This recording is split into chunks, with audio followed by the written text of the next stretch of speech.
In June, I made $16,459. And my goal actually was trying to manifest 15,000, but from May, my income report in May, I was actually projected to make 14,000 or under. So like I wasn't even supposed to hit this goal. And the reason why was because last month my membership was at 6,000, and I expect it to maybe hit like 8 or 9,000 this month, but in May I had 4 to 5,000 in retreat fees or reservations, so ticket reservations. And I didn't think I was going to get as many this month, so I thought that would put me back. So I was projected to not even hit my goal of 15,000. Yet I hit 16,459. I was close to the $17,000 mark. So what this tells you is that dream bigger. Okay, because I manifested 15,000 and I thought that was big since I was projected to make 12 or 13 this month. But dream bigger for yourself because I almost hit 17,000. So if I might have set up my month a little bit differently, if I would have known that I would have actually hit this, I probably could have even hit 18,000. Hey Shayna, what's up, babe? Okay, now let me dive into just the milestones before we hit the numbers as we always do with these income reports. So the first milestone, it was my birthday this month. June is my birthday month. I turned 24. I know, I'm a baby. I get told that all the time on Instagram DMs. Yes, I turned 24.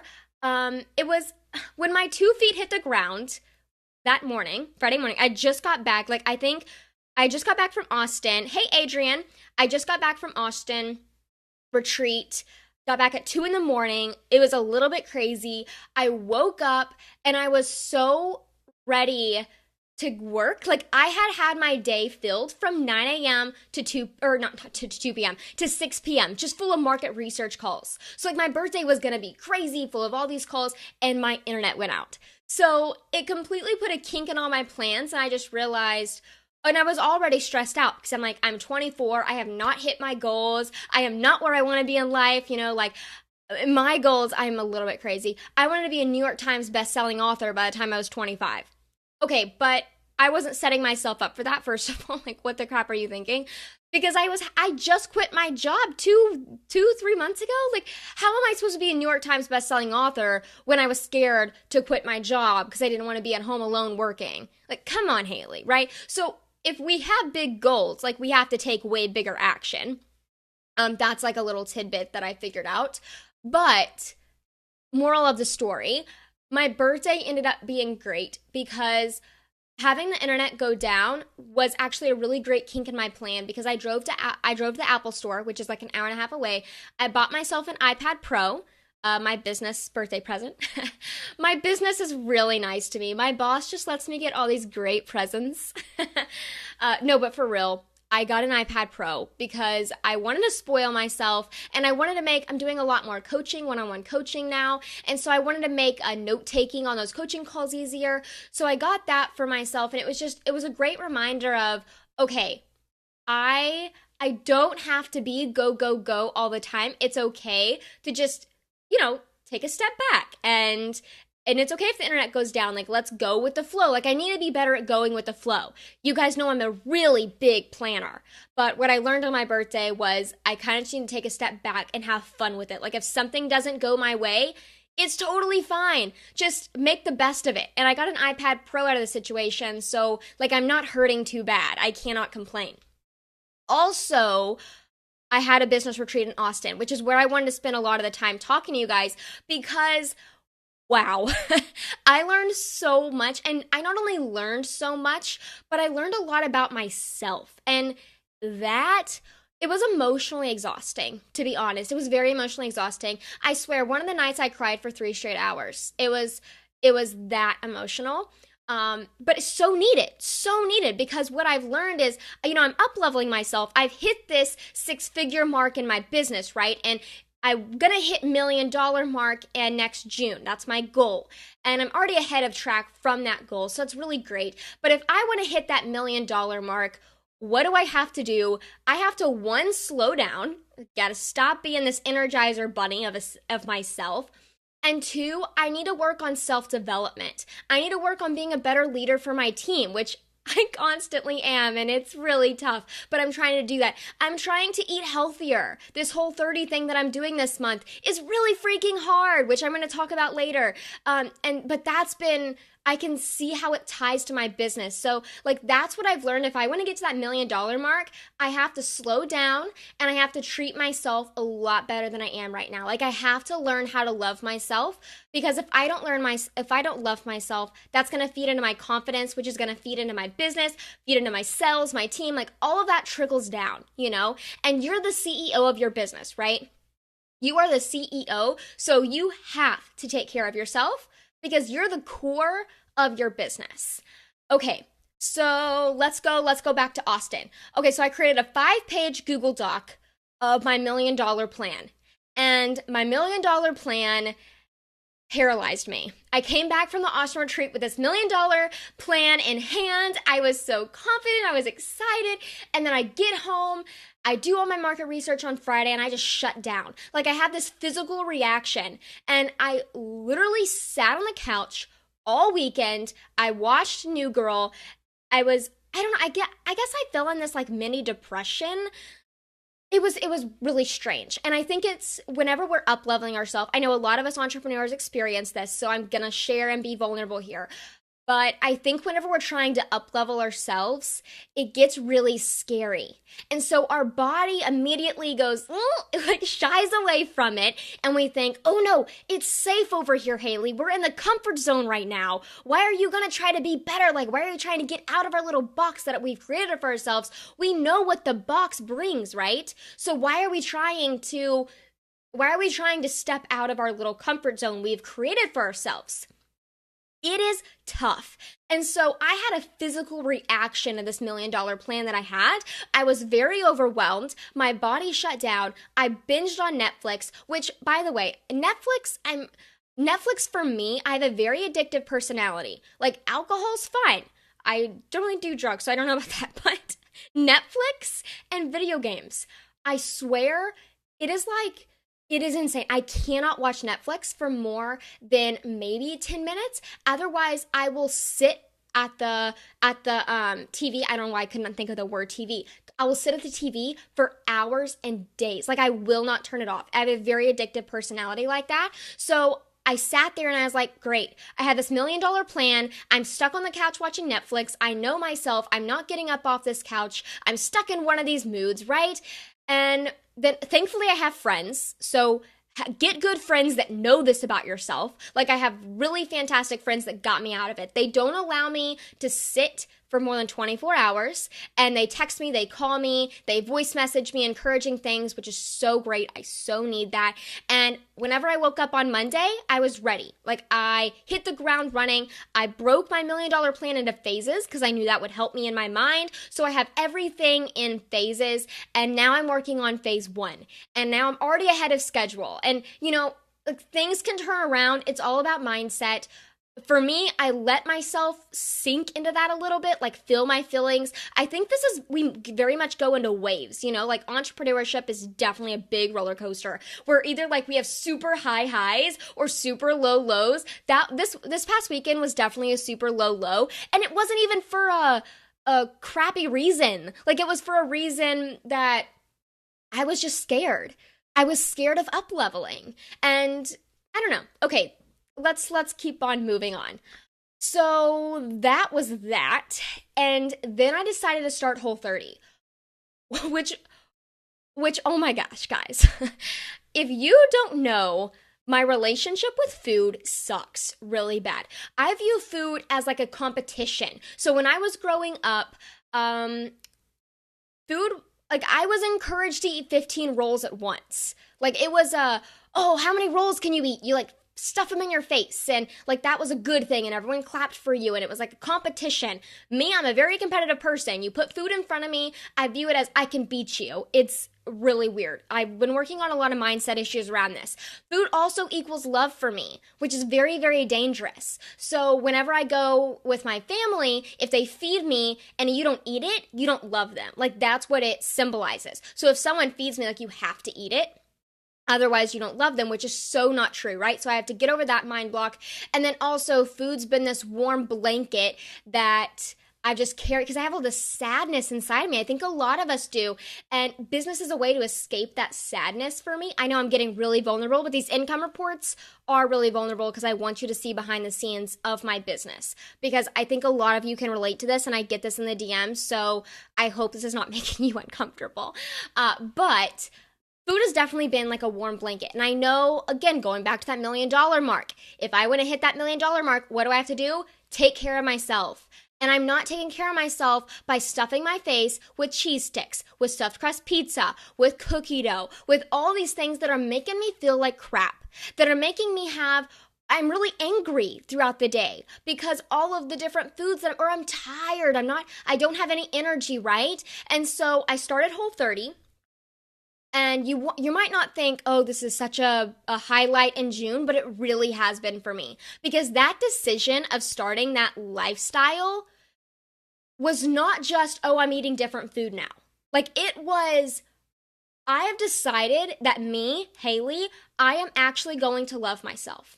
Like, I am actually going to take care of myself in a way that makes me feel so uncomfortable, in a way that goes against every single instinct that I've ever had in my whole entire life, that I've ever been brought up to do, right? And so because I'm learning this self-discipline when it comes to food, I'm actually learning a lot about myself and how I can apply this to my business. So it definitely ties back in, but I'm pushing through the fear. I'm pushing through everything, and I have messed up. It's only been 6 days. I've already messed up twice. But you know what? I'm making homemade marinara sauce that doesn't have sugar. I'm making zucchini spaghetti. I'm like doing all these things that I never would have done, and I don't feel like crashing it. Like it's 1 o'clock when I'm recording this. This is normally time where I feel really sluggish and I grab my laptop and I go sit on the couch. I have no energy. But right now, I actually have energy. Like I've already seen a difference in the way I look at myself.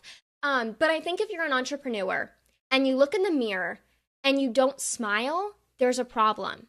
And that's what happened with me. I was looking in the mirror and I was feeding myself all of these terrible thoughts like, ew, you're just saying like, ew, or, you're so ugly, or, all these things that, why would you ever tell yourself that? That's what Whole30's been for me, is it's like, okay, you are living this lifestyle, that is not okay, so you are going to choose to do this. Yes, Zoodles for the win, Shayna.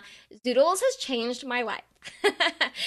Anyways, that was a really long story about Whole30, but it has made such a big impact in the way I've been running my business, but also just running my life, because our life really does feed heavily into our business. The way you run your life, the way you're, that pilot and your direction of where you're going. Are you going to keep growing in self-development and keep on that growth journey? Or are you going to just plateau? And whatever we decide, whatever direction we decide to go in, that directly impacts our income. And I think because of those decisions, the universe allowed me to manifest this money. And I wholeheartedly believe that, because there is no rhyme or reason why I should be making this amount of money this month. Like I said before, I was projected to make 12 or 13,000. So the fact that I almost hit 17,000 is absolutely bananas. But hey, I'll take it. I'm thankful. Okay. So overall, this month, this June, I've realized that up-leveling is so hard. It is emotionally, physically, spiritually draining process that makes you just put your knees to the ground. It is very humbling. But it is so necessary. If we want to scale our businesses, we have to up-level ourselves. And that's what I've realized. And I did not push harder and harder this June. I thought that June was going to be a really hustle month, because May, I quit my job. I took a week off with my friend Amy from Just Like White Creative. We kayaked, we, did all these things. And then I took another week off. I think I went to New York. So I think I took 2 weeks off my business in May, plus quitting my job, which was crazy. So I thought June was going to have to be hustle mode. No, June, I've taken another 2 weeks off in June, and I made even more money. And so I realized that I don't have to push myself harder or play catch up. I just need to be a more strategic CEO. And that's how I'm going to be increasing my revenue. It's not by putting more input into it, right? Like I'm not going to be putting more energy into my business. It's about the type of energy I'm putting into my business, and that's what's helping me scale because I've still been able to take a lot of time off, thankfully. Okay, now let's go into the numbers. Are you ready for the numbers? I think this is the part that you guys really love because you get to see, okay, this is actually how she's bringing her money in. So Profit Planner Lounge, I made, let me go through this. Let me pull up the numbers here. Okay, so Profit Planner Lounge was $10,862. Guys, I went from a membership that was around $6,500 to almost $11,000. And there is no rhyme or reason why I jumped $5,000 from this membership. I honestly think I have to thank my community, first of all, because my community shares the crap out of my membership. They have been getting amazing results. They really take my advice and incorporate it into their daily life. And because they're getting the results they're sharing to people, I am so grateful for that. Because our affiliate marketing for like our JV webinars, they only brought in maybe 20 new members that month. Like it was not a crazy number. So I am very excited that we welcomed, like I'm trying to think of the number. It was 110 new members in June. We welcomed 110 new members. And what's even crazier is we're projected to potentially welcome 200 new members in June this month, which I do not even know how we're going to do it. I am so pumped. So Valerie, great question. JV means joint venture. So it's like a collaboration. So for instance, Valerie, let's say we did a JV webinar together. So you would email your list and say, hey, Haley's doing a free webinar for us. Come hang out with us over how to create consistent income using the 5-figure framework. And then everyone, Valerie, that's from your list that comes to the webinar, you have an affiliate link. So I pay you 20% of the sales every month. So like, let's say you signed up 100 people, Valerie, then you would be making, I'm trying to think, I would give you a paycheck of $1,000 every month for that webinar. Okay, so that's how JV typically works. Yes, awesome.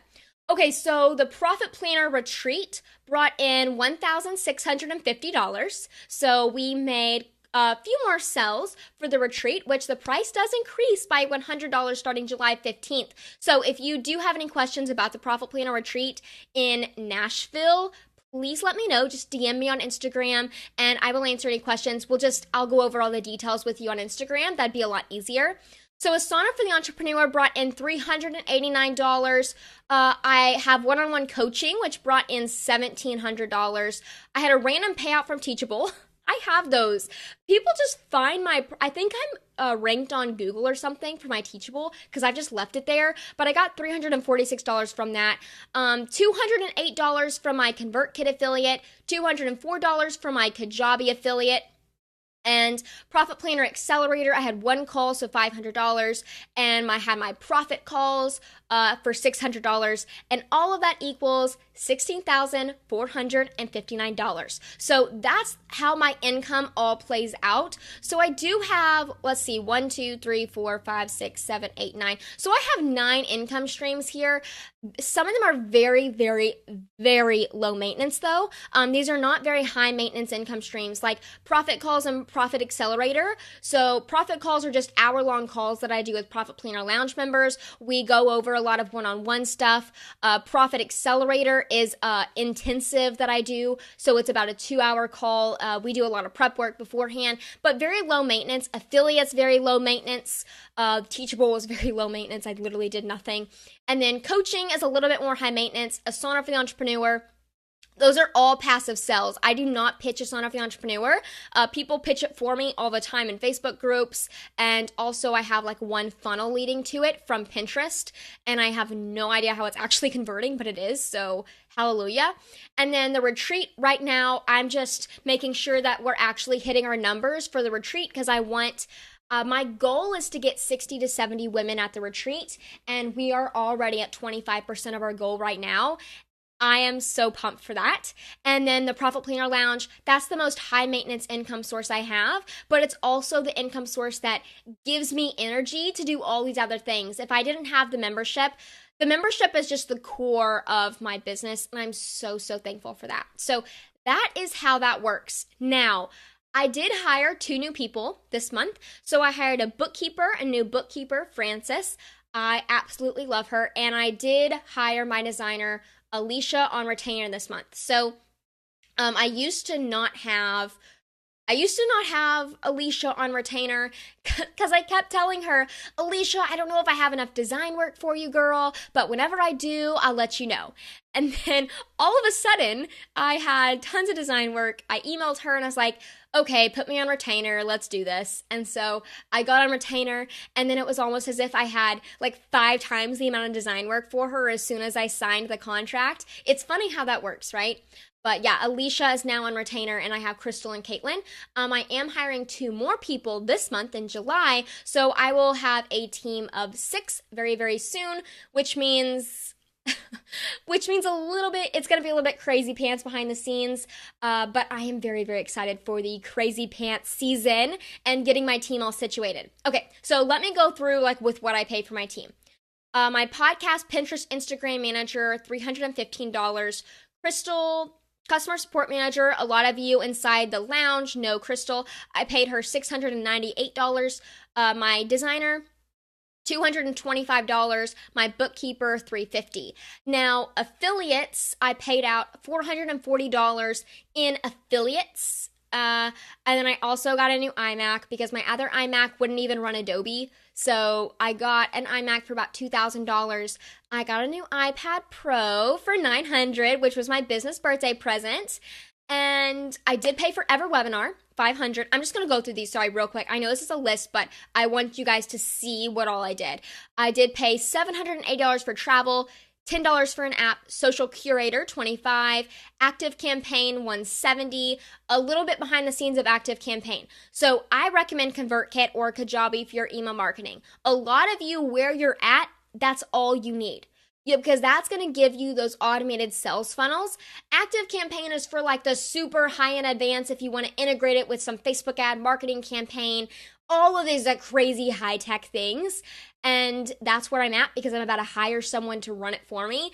But if you are not to 6 figures in your business and you are not looking to automate on a very high-end level, stick with ConvertKit or Kajabi. I beg you. Don't do the shiny object syndrome thing, okay? I'm just going to give you that advice real quick because I see a lot of people go, I know it's more money, but it looks really cool. I'm like, but you don't need it. ConvertKit does basically the exact same thing that Active Campaign does. There are a few other things that Active Campaign does do, but at the end of the day, ConvertKit is amazing. So please stick there if you have ConvertKit, and if you need any help setting it up, I do offer free setups. So let me know. I can set up your entire funnel for you in ConvertKit for free. Just DM me on Instagram and I will let you know how to do that. Okay, moving on. Acuity, $15. Creative Cloud, $52. Crowdcast, $49. Audible, $16. Deadline Funnel, $37. Bonjoro, $25. Zoom, $15. QuickBooks, $5. Intercom, $49. Churnbuster, $39. So my expenses totaled $6,686. So my total profit was $9,773. So that's how it all played out. Now, I paid myself $3,000 like I do. I explained this in the May income report, but I'll explain it again. I pay myself a pretty low salary compared to what I'm actually making in my business because, first of all, I want to spend more money on my team. Second of all, I give myself really large quarterly bonuses, and that's what pays off our debt because I know our money management. Like if I gave myself a larger paycheck, then it would not go to paying off student loans like it needs to. So I give myself really large quarterly bonus checks at the end of every quarter that take off major chunks of that. So that's how all of that works. And I put a percentage of that profit in a profit account every month. So that is the entire income report for June. I would love to take any questions if you have any. I am going to scroll up and answer some questions that were already asked. Okay, Rachel and Shayna says they're looking forward to the retreat. Rachel, Shayna, I cannot wait to meet you in person. It is going to be the absolute best thing ever. Okay, let's see. Yeah, Cola says it's 20%. Yes, that's correct. It is 20%. Do you have affiliate programs for a sign up for the entrepreneur? No, I do not, Carrie, but we are releasing an internal affiliate program for the Profit Planner Lounge, and I will be giving you some little bonus whenever it comes to a sign up for the entrepreneur. So yes and no. Keep updated. I think I'm going to be releasing that in August, and that is one of our new team members that I was talking about before is an affiliate manager. Okay, Jess says, how much do you pay for the Pinterest social media management? $315 for podcast, Instagram, and Pinterest. So it's my VA, and my VA works very fast, and she's very efficient, and she's very, very, very, very, very, very smart. I absolutely am obsessed with her. So yes, but that's how much I paid her. I'm actually not utilizing her to the fullest potential that she could be used at. So that's something that I'm working at in July, is looking at my team, analyzing them, and saying, okay, what do you need to be working on? In this late fall, I'm actually rearranging my team again, the team structure. I'm going to be hiring people underneath my team. So for instance, I'm going to be taking my roles, like people that are where they're at right now in my business. I'm going to be increasing them in ranks and hiring people underneath them, like a pretty inexpensive VA, so they can be more of a manager role in my business, if that makes sense. So that's where my business is going to. Like, I have a vision for that. So I'm setting my team up right now for that. Okay, let's see. What do you do with the rest of your income after you pay yourself? Great question. Taxes, profit account, and operating expenses. So what I try to do is I try to have 20 to 25% be my operating expenses. Sometimes I don't follow that. Sometimes I do. Like, I probably should, but with an online business, I'm not too worried about it, because some of my operating expenses they're personal too, so I'm not too worried about it. But also, a lot of it goes in the profit account. So, like, whatever doesn't go in the tax account and the operating expenses account goes in my profit account. So that's how I work that. And then whatever's in my profit account at the end of every quarter, it's a bonus for me. And that's how that works. What are some of the responsibilities you assign to your VA? Great question. So some of the responsibilities, she does tailwind management for me. She's about to start doing blog management, so transcribing popular podcast episodes, turning them into a blog format, then creating different Pinterest traffic sources to lead to the blog. The blog's going to have a freebie. She's going to choose what freebie to associate with each blog. My VA is way more than a VA, to be honest. She helps me with a lot of strategy things too. So I actually hop on a call with her every week. She has a really good look inside my business, because right now she's in the weeds. And she is very, very upfront with me on on everything that I'm doing wrong. So yeah, she does a lot of that for me. She also does Instagram posting. So in a Google Doc every month, I outline all my Instagram posts, and then she schedules all those out for me. She does a lot. She does pretty much everything with my podcast. She is my podcast manager, and we're actually doing a better podcast onboarding system. She helps me create better systems within my business for what we're adding on to. She helps me create SOPs. She does a lot of stuff. I'm going to be adding a lot to her in July, like more on her schedule, just because she is so smart, so strategic, and I need to be utilizing her in a better way. Is your bookkeeper also your CPA? Great question. No. At what income level would you recommend hiring a VA? Tiffany, I know what business stage you're at, and I would say not for you right now. If you have the quiz and you're in the build or develop stage, I would say don't hire a VA. If you're in the grow or scale stage, hire a VA. Now, a lot of people, this is definitely a very controversial opinion. And I was actually talking to one of my team members about this last night, because she says, everyone is telling people to hire a VA. And then you hire a VA and they have no systems in place. They have no idea what they actually want them to do. I'm like, no, exactly. Because, yeah, I only pay my VA $350 a month. Alex, she is so fast. She is so fast, so efficient. She charges $35 an hour. So if that gives you kind of a rate.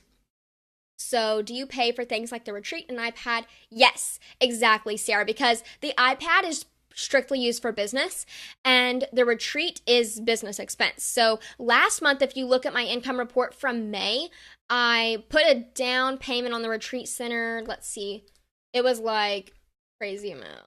It was almost $3,000 for the down payment on the retreat center.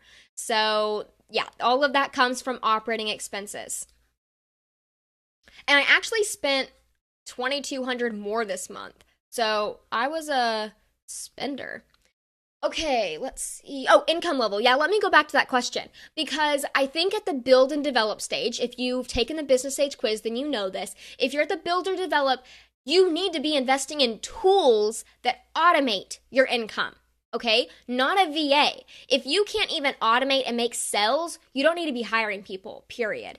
So I think a lot of people immediately want to hire a VA because it's sexy, right? I mean, how sexy is it to say, oh, I have an assistant, I have a virtual assistant with my business.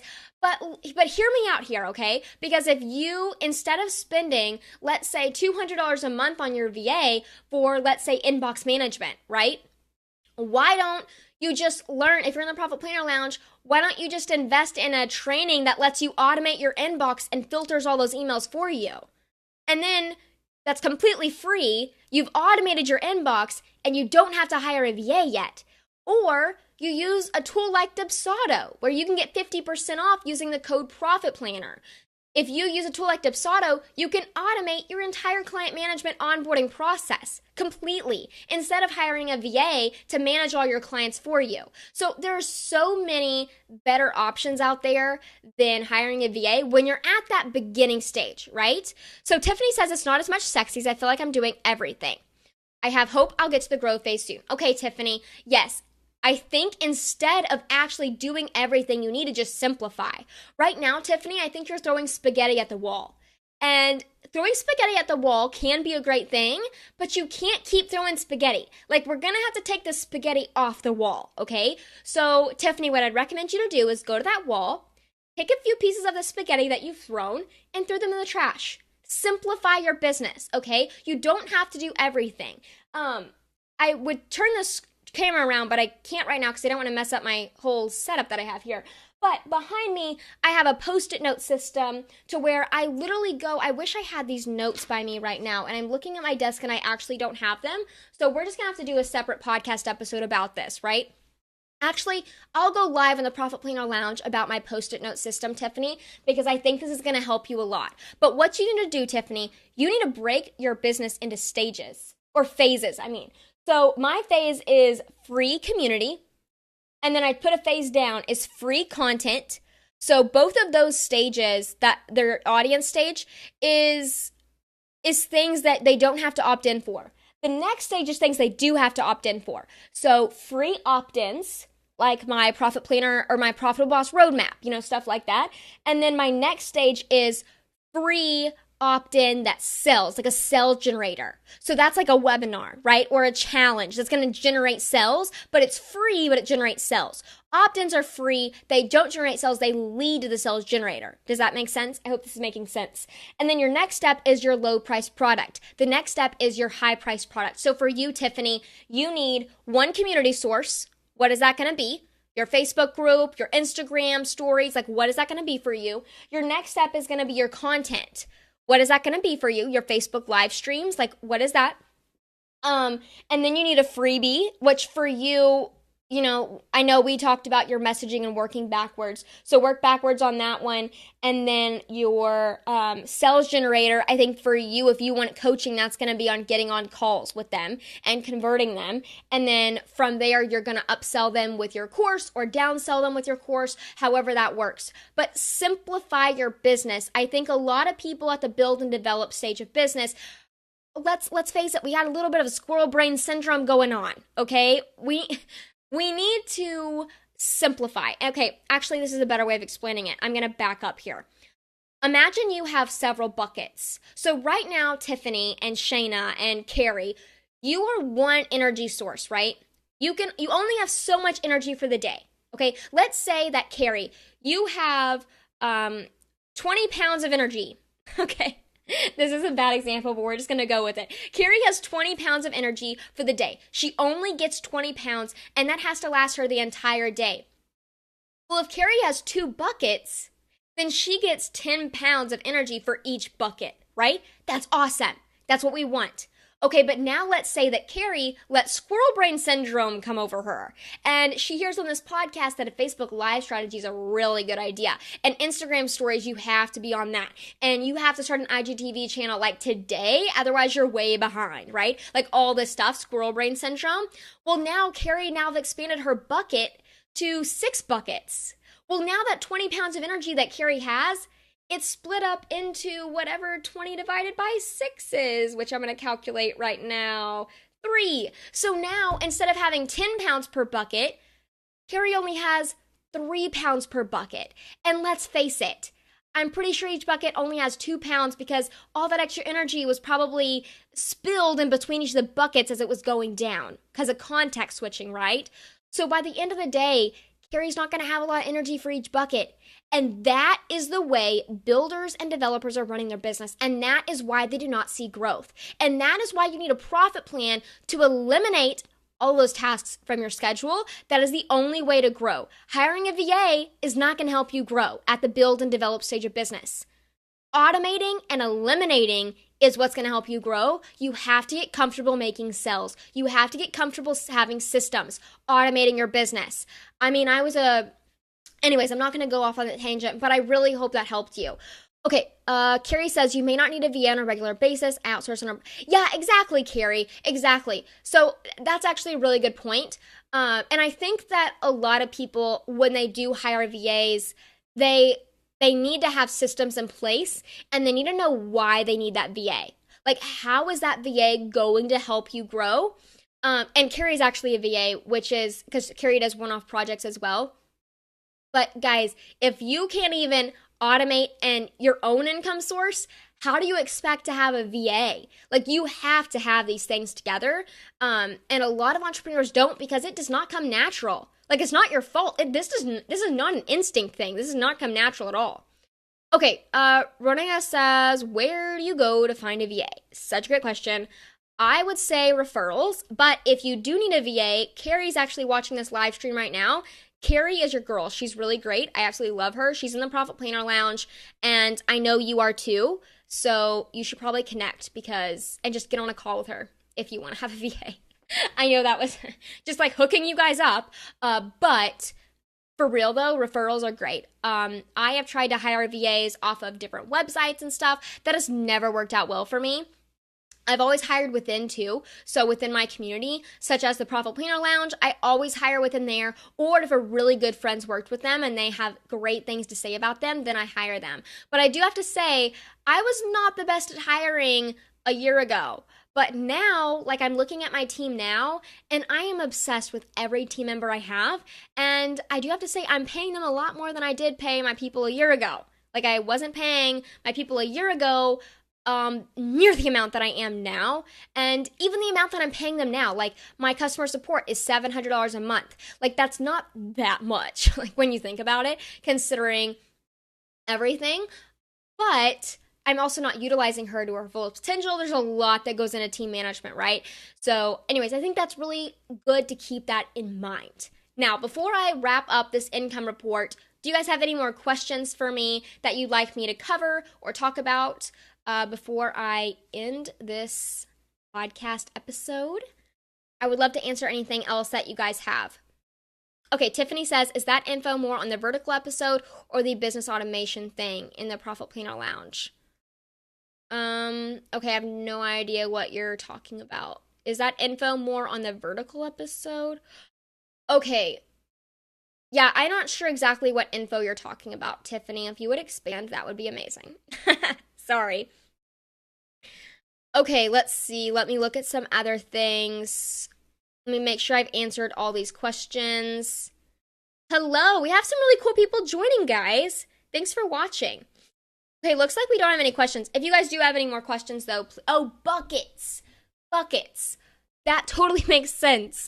Okay, so is the buckets on the vertical? No, buckets are are places that you're putting your energy, Tiffany. So they're not verticals. And Tiffany, you only have one vertical to begin with. Yeah, that you talked about post-it notes. No, so your vertical funnel, Tiffany, you have one vertical funnel. That's all you need because you're in the build/develop stage right now.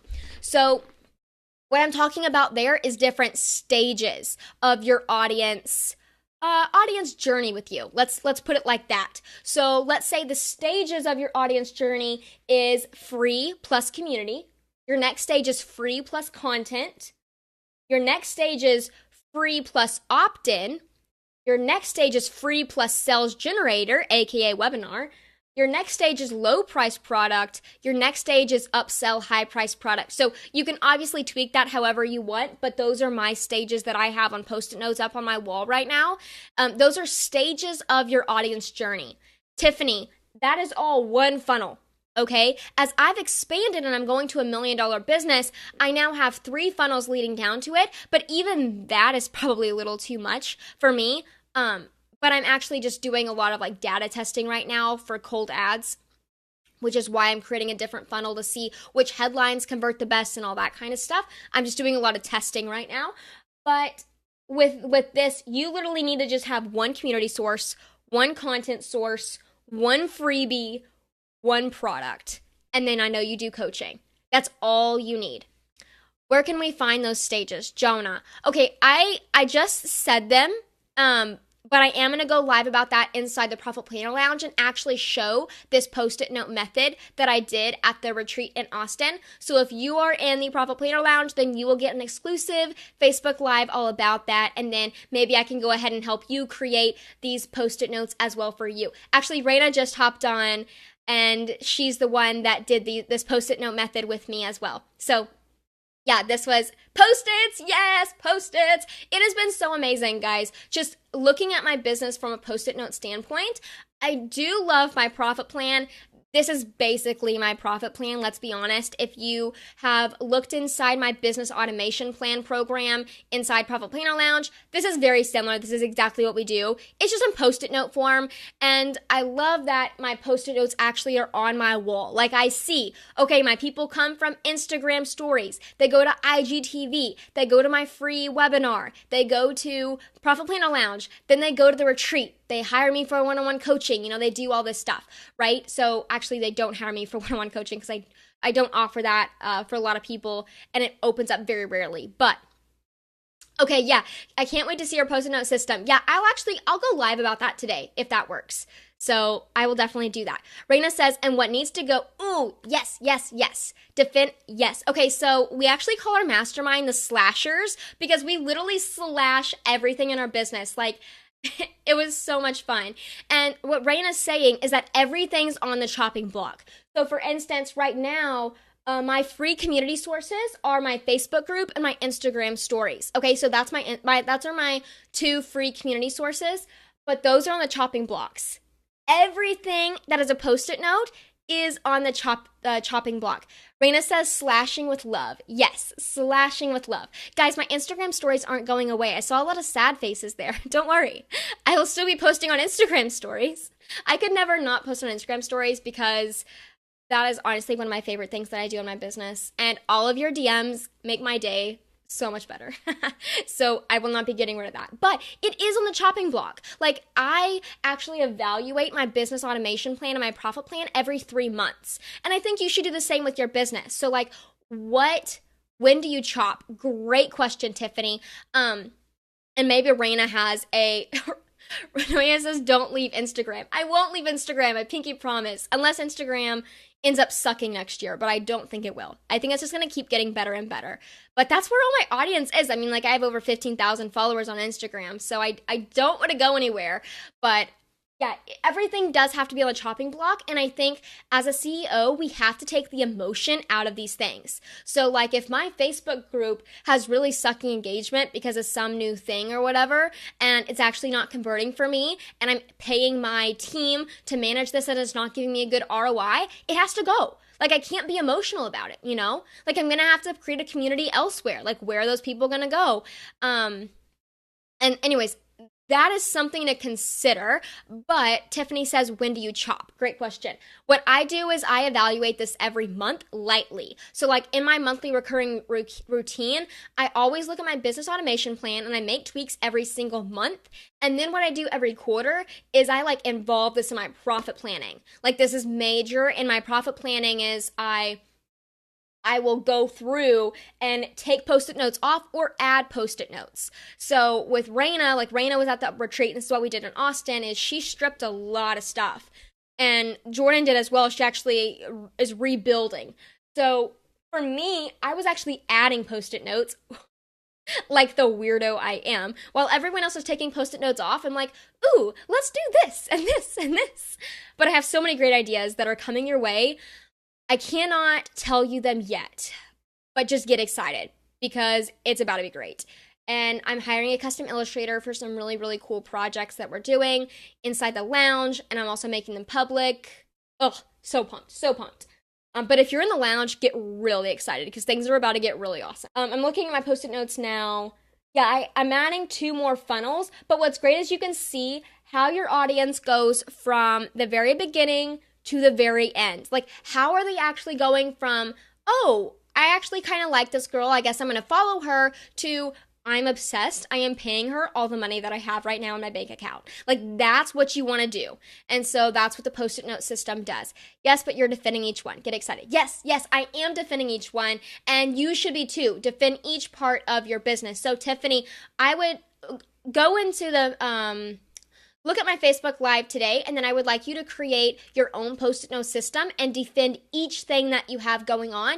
And also ask yourself how you can automate it. Like right now, let's say my Facebook group is getting, I don't know, it's like maybe sucking up a lot of my time, okay? But I'm not getting a lot out of it. Actually just recorded an episode, and for every 100 people that sign up for my opt-in from the Facebook group, then I get $389 because I know my conversion rates from that opt-in to sales for that specific funnel from that specific traffic source. So like know your numbers, because then I can say, okay, wow, for every 100 people, I'm making $389 recurring revenue.